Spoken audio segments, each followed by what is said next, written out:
Senbet Salam, Sabbath peace, Shabbat Shalom.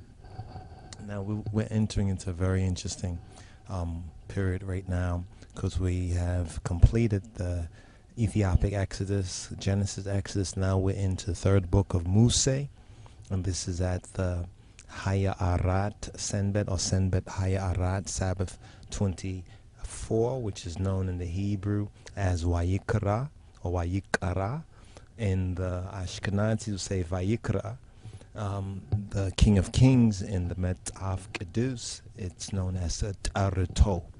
And this is the key word of the 24th. As you know, each sabbatical reading and study has a certain key word. Now, in that key word, there is much science and application knowledge. In other words, it's scientia. Now, there's a applicable level, but first we have to touch on the basic knowledgeability of what does the word mean and what are some of the possible applications. Then we take it in our studies into the context. You understand, from the physical, you understand, the phi cycle, the physical, you understand, to the metaphysical, or to the spiritual applications. You understand, according to the wisdom or the technology. You understand, both of our understanding of Scripture and the application and the time that we are living in now. We've been viewing a particular documentary and video that's part of the Zeitgeist series. Now, we were critical in certain areas of the religious part of the Zeitgeist series, speaking about Christianity and Egypt, even though it was pointing in the direction, a good direction, but not really taking into context the whitewashing, you know what I'm saying, the white supremacist spin on religion that has caused a lot of confusion. In fact, what we're going to do here is let you hear a little portion that once we heard it, we said we have to reply to this. But this is from the latest Zeitgeist documentary. And the latest Zeitgeist documentary is called Moving Forward, or Zeitgeist Moving Forward. And it's a 2011 documentary by director Peter Joseph, 162-minute film work, which continues two of his two other films. Zeitgeist basically means the spirit, or Geist means ghost, and Zeit will mean age or time. So the ghost of the time, or the spirit of the age, could be possible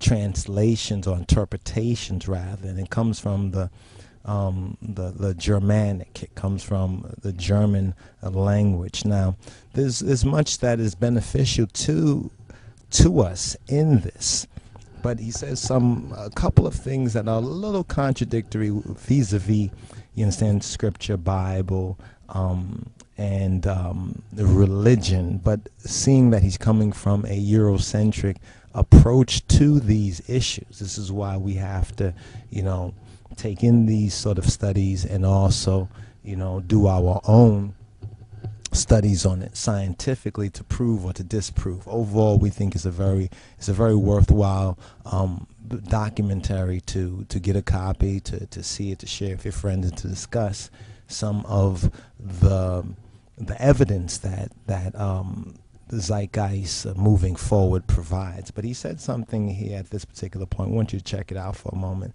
Let's see if we can play. Politics was the method of social operation on the earth. So what do the doctrines of the Republicans, liberals, conservatives, or socialists have to say about societal design? Not a damn thing. Okay, then what about religion? Surely the great creator had to have left some blueprint somewhere. No, nothing I can find. Okay, then, so what's left? It appears something called science.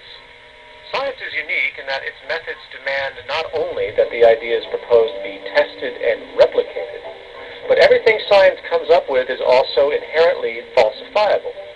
In other words, unlike religion and politics, science has no ego, and everything it suggests accepts the possibility of being proven wrong eventually.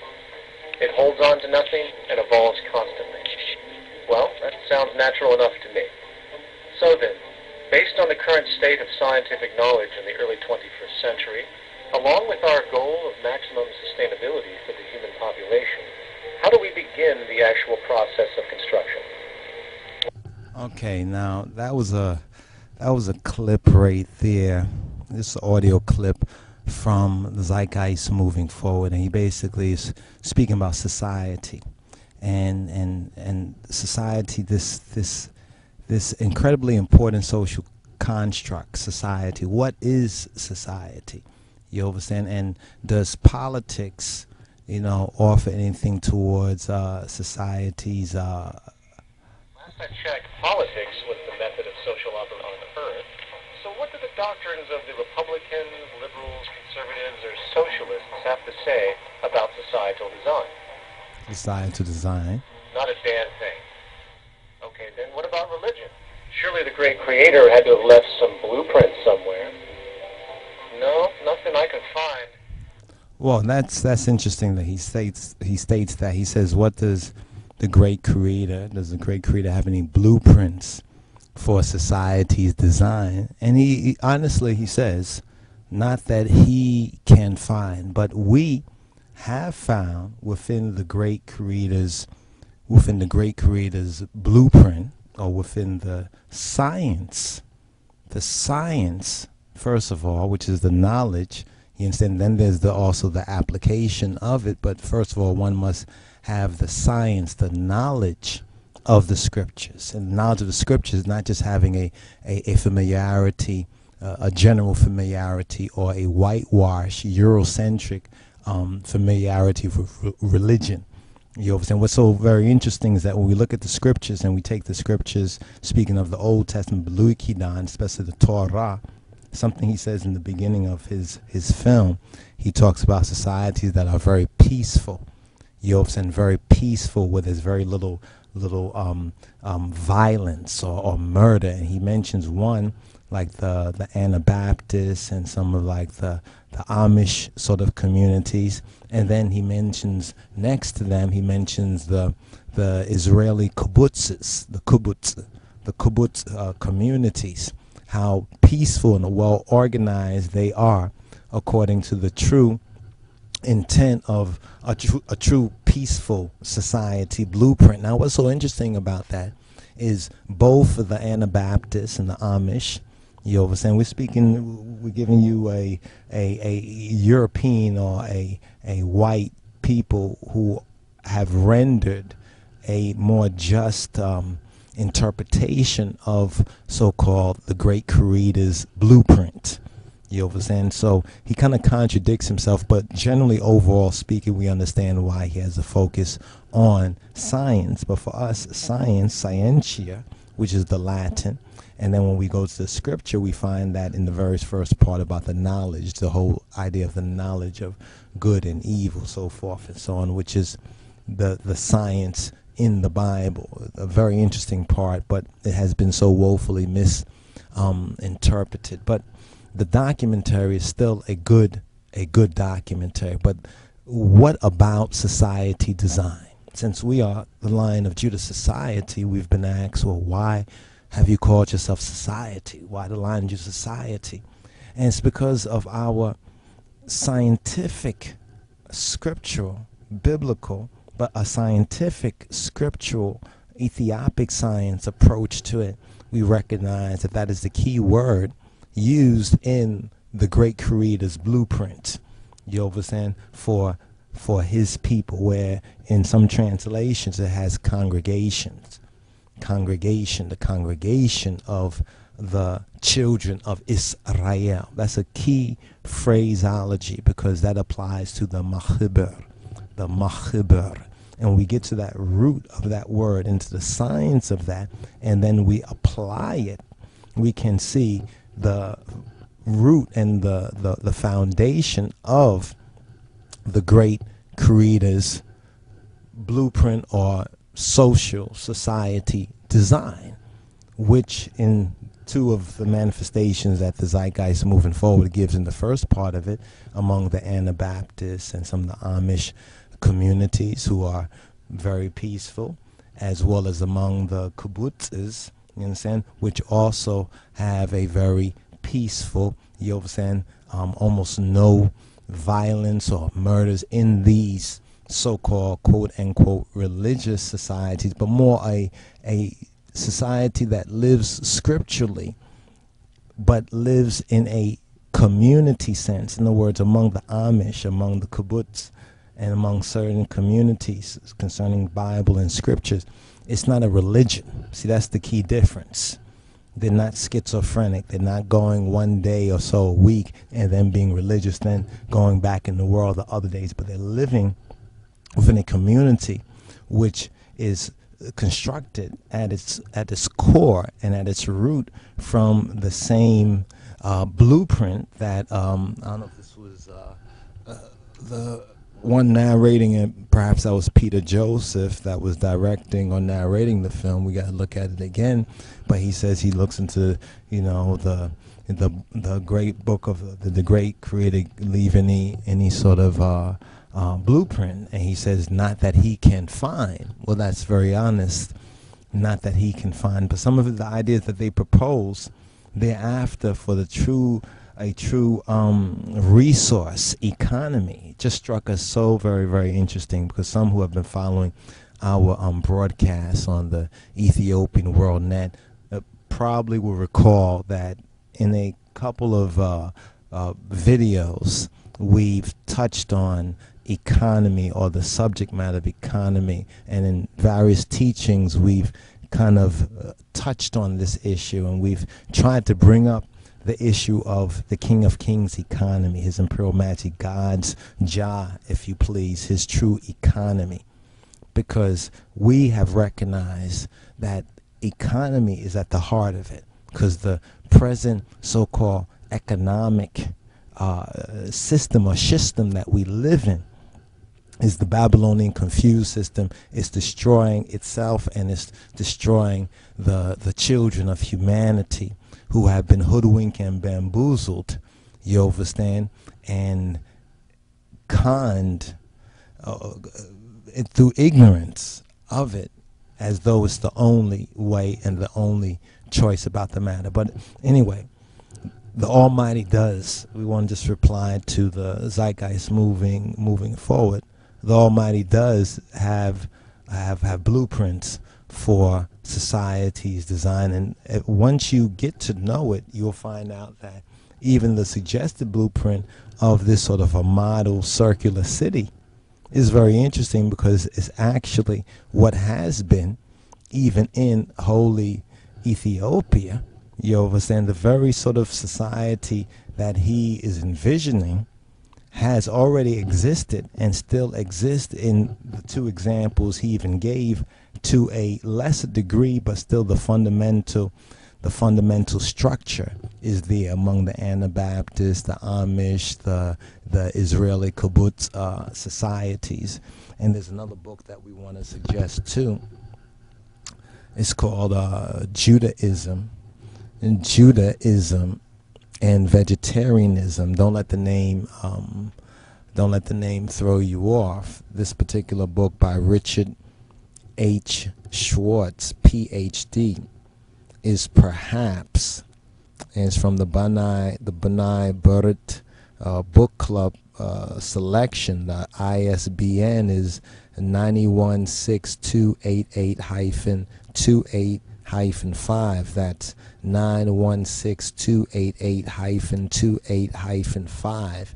And the name of the book is Judaism and Vegetarianism, and the author is Richard H. Schwartz, PhD.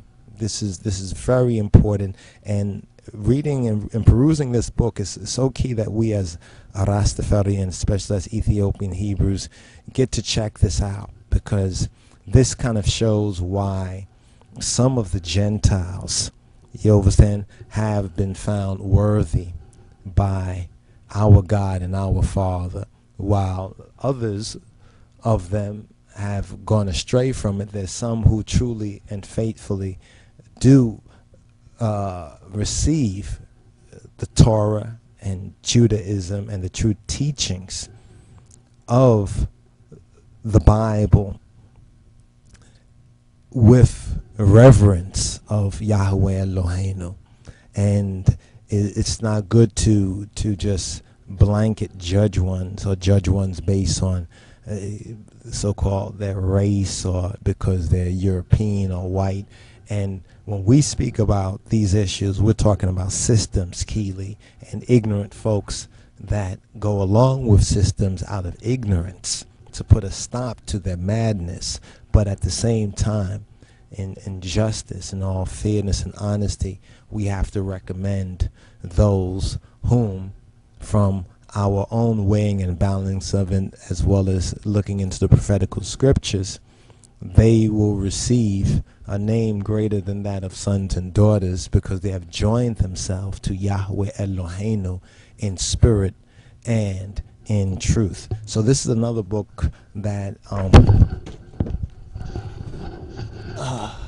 excuse me, this is another book that we highly suggest that you get a copy of it, and it's going to come up in some of our future studies, and it's definitely a very important book for us as we seek to apply the laws, you understand, learn the laws, learn the science. When we talk about laws, these are scientific laws, laws of society, the scriptures. But since the Holy Bible has been so woefully misinterpreted, so much of the barakat, or the blessings, have also been missed through the whitewashing and the misinterpretation, the misapplication, and the turning of the scriptural, the holy way of life into a like one or so day a week so-called religion among the ignorant or the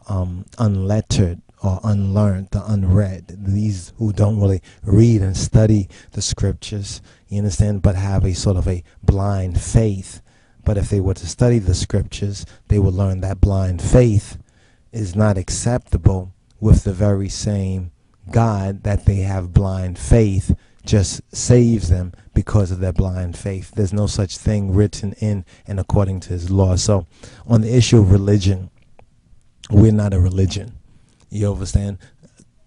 However, in this society, sometimes these terminologies, because that's the limit of many one's understanding, we have to reach them where they're at in order to take them where they need to go. So we have to be able to say, okay, as far as religion, yes, you can say we are of the Hebrew or the Judeo-Christian as a religion, but moreover, it's a way of life, and then begin to give examples and to explain. You know what I'm saying? It's a part of the process of education. But we are seeking to move toward a sustainable community. You know what I'm saying? A holy and a holistic and a sustainable community based on the principle, and this is key, of resource economy, a sustainable community, a community whose very foundations, you understand, whose foundations are in tune with the living laws of God's creation. You see, true science vindicates a true interpretation of the Bible, a true interpretation of Scripture, whether it be Torah or whether it be Hadith Burit Hadasha, Hadith Kidan, New Testament, whether it be the apocryphal books or scriptures, when it's properly and rightly interpreted. You see, unfortunately, like with so many things, in this present Babylonian or confused society, those issues concerning the word and the truth of the Almighty have been twisted, as so many other things have been twisted. But first it began with twisting the words of the Almighty. We find that right there in the very first section of the scripture, where it says that the serpent said, "Hath not God said?" And already the lies was beginning, because if you check it, just what's in the scripture, the fact of what's in the scripture, the Almighty said no such thing. But it was the most subtle of all the beasts, the nahas, you understand, or the serpent that lied from the very beginning. So that's a key something right there. And lied against the Almighty, lied against what the Almighty said. And unfortunately, Hawa and Eve was not wise enough to perceive on it. And Adam, you understand, also displayed terrible leadership. And that's a lesson for us as black men. You understand? We have to recognize our culpability, you understand, in our fall and in our transgression and in the fall of our God-given social system. But here's the good news. The good news is, weep not, behold, the Lion of the tribe of Judah have prevailed to loose and to open, you understand, the book of the seven seals. So that's the good news there, my brother. So stay tuned, more to come. This was an important point we just wanted to touch on. You understand, the Almighty's blueprint, you understand, society's blueprint contained in the scripture, and we hope to be able to get into some of the more details, you understand, as we move forward. Give thanks and praise. Stay tuned, more to come.